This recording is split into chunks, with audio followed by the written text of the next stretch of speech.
হাতত অস্ত্ৰ তুলি লৈছোঁ দেশ স্বাধীন কৰিবৰ বাবে, দেশ ৰক্ষা কৰিবৰ বাবে। আমি আমাৰ শৰীৰৰ শেষ উশাহ আৰু শেষ টোপাল ৰক্ত থকালৈকে আমি যুঁজি যাব লাগিব।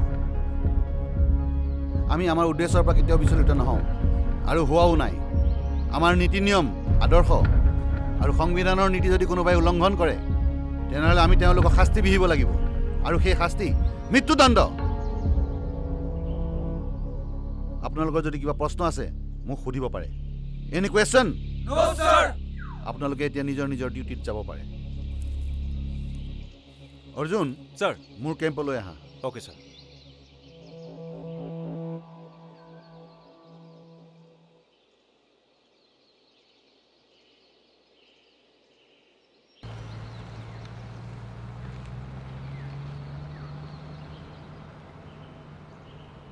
তই কওক। নাই নাই নাই নাই মনত আছে। নহয়, সোণাপুৰৰ ছাইডটো মই মানডে ছাৰ্ভে কৰিবলৈ যাম।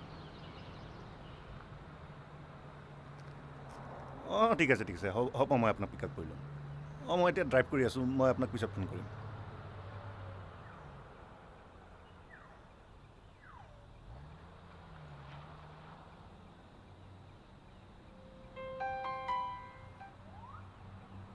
হেল্ল', য়েছ, মই বিপ্লৱ চৌধুৰীয়ে কৈছোঁ। আপুনি কোনে কৈছে? আৰে অৰ্জুন, এই তই ক'ত আছ?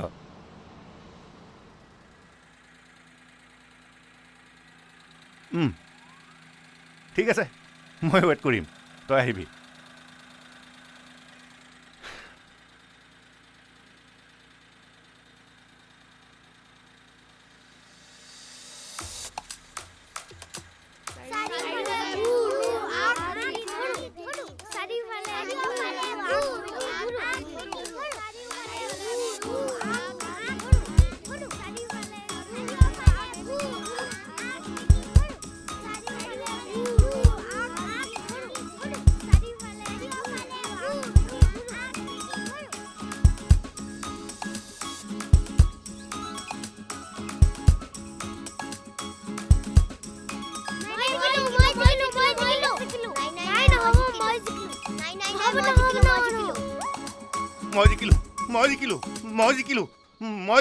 মই জিকিলো।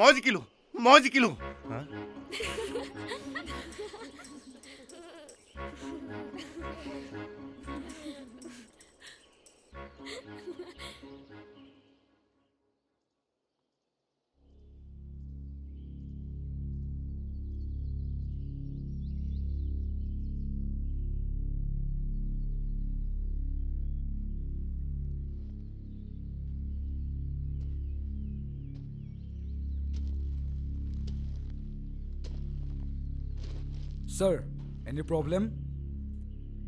নাই। অহা মিছনটোৰ কথা পাতিব লগা আছিল। সেই কামটোৰ দায়িত্ব কমাণ্ডাৰ প্ৰাঞ্জলক দিয়া হৈছে। তুমি তাৰ লগত কথা পাতি লোৱা। কিন্তু সেই মিছনটো আপুনি লিড লৈ আছিল। কিন্তু এতিয়া মই নাই। ছাৰে মোক বেলেগ এটা মিছনৰ দায়িত্ব দিছে। বেলেগ?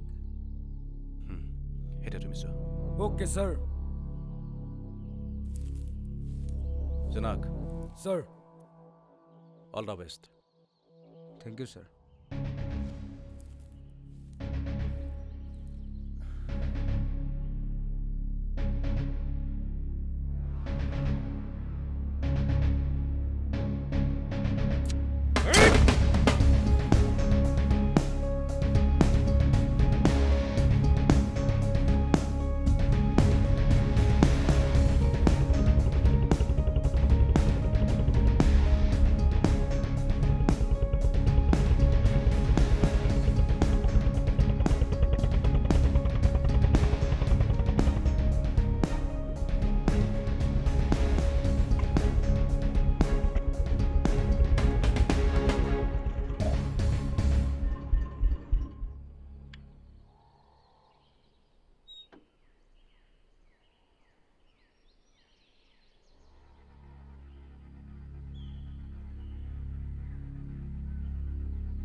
তই মিছাতে টেনশ্যন লৈছ চব ঠিক হৈ যাব এইষাৰ কথা তই কৈছ চকুৰ আগত দুৰ্নীতি অন্যায়বোৰ দেখি থকাৰ পাছতো তই চব ঠিক হৈ যাব বুলি কৈছ এনেকৈ নিজক সান্তনা নিদি কৰিম কি ভালকৈ মাৰ্কছ লৈ ডিগ্ৰী কমপ্লিট কৰাৰ পিছতো বেকাৰৰ ষ্টিকাৰখন গাত লগাই ৰাখিব লগা হৈছে চাকৰিৰ বাবে লাখ টকা দিব নোৱাৰোঁ কিন্তু পঢ়া শুনা নজনা জধামুখ্য নেতাকেইটাক ছাৰ মাতি দুৱাৰে দুৱাৰে হাতযোৰ কৰি ঘূৰি ফুৰিব লগা নাই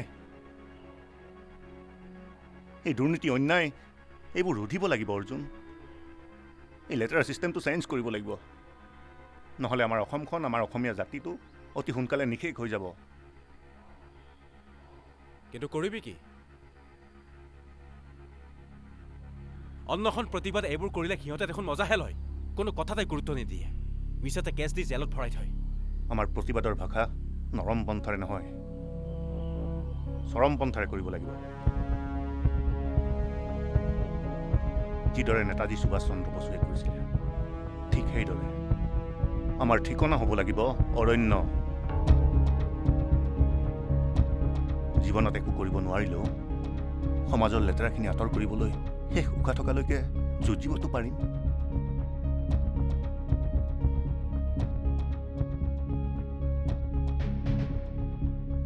হ'ব বাৰু য়েছ বিপ্লৱ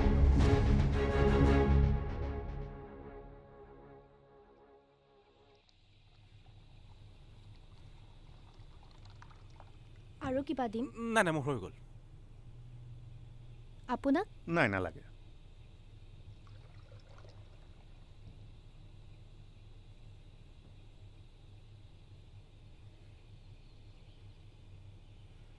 আকৌ কেতিয়াবা আহিবি সেই কথাটো এটলিষ্ট তই মোক ক'ব নালাগে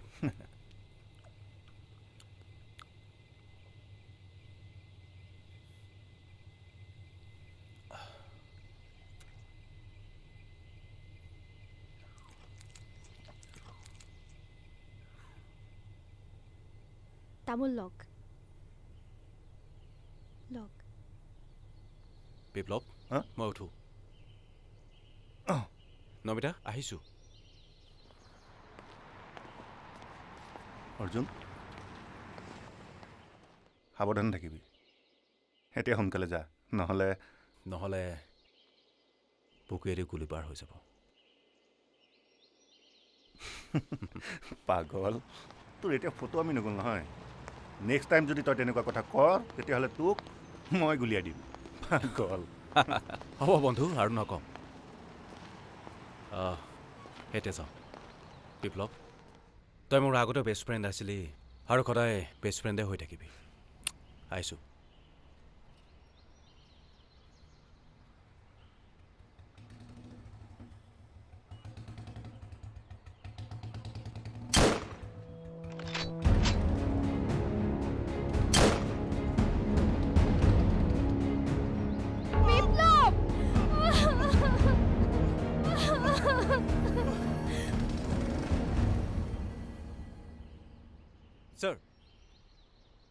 ছাৰ আপুনি কিবা জৰুৰী কথা আছিল বুলি কৈছিলে মই তোমাক এটা দায়িত্ব দিছোঁ তুমি কালিৰ ভিতৰত কমপ্লিট কৰিব লাগিব কওক ছাৰ তুমি বিপ্লৱক হত্যা কৰিব লাগিব হোৱাট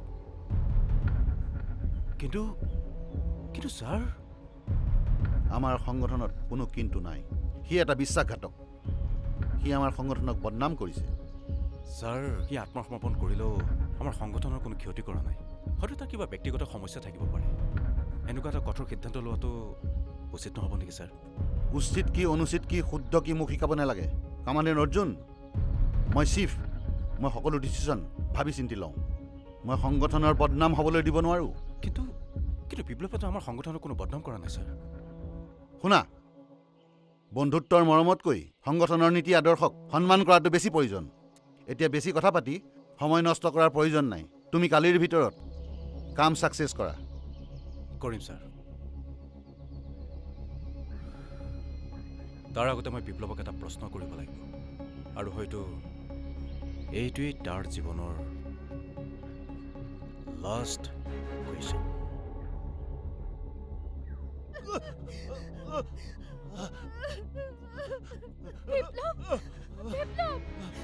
তোমাৰ একো হ'ব নোৱাৰে বিপ্লৱ তোমাৰ একো হ'ব নোৱাৰে বিপ্লৱ বিপ্লৱ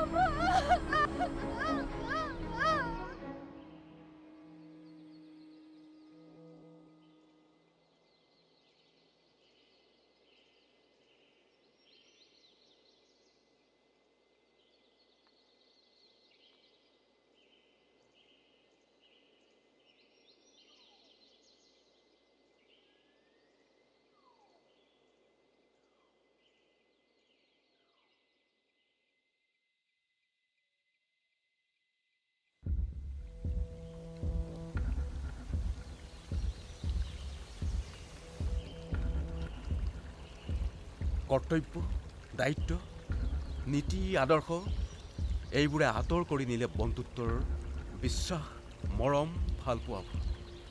কি কৰিলোঁ মই? পাৰিম জানো সমাজখনক চাফা কৰিবলৈ? নে মোৰ কৰ্তব্যৰ দায়িত্ব পালন কৰিবলৈ গৈ আৰু কিমান আপোনজনক বুলেটেৰে থকা সৰাকা কৰিম? কি দুখ আছিল বিপ্লৱ?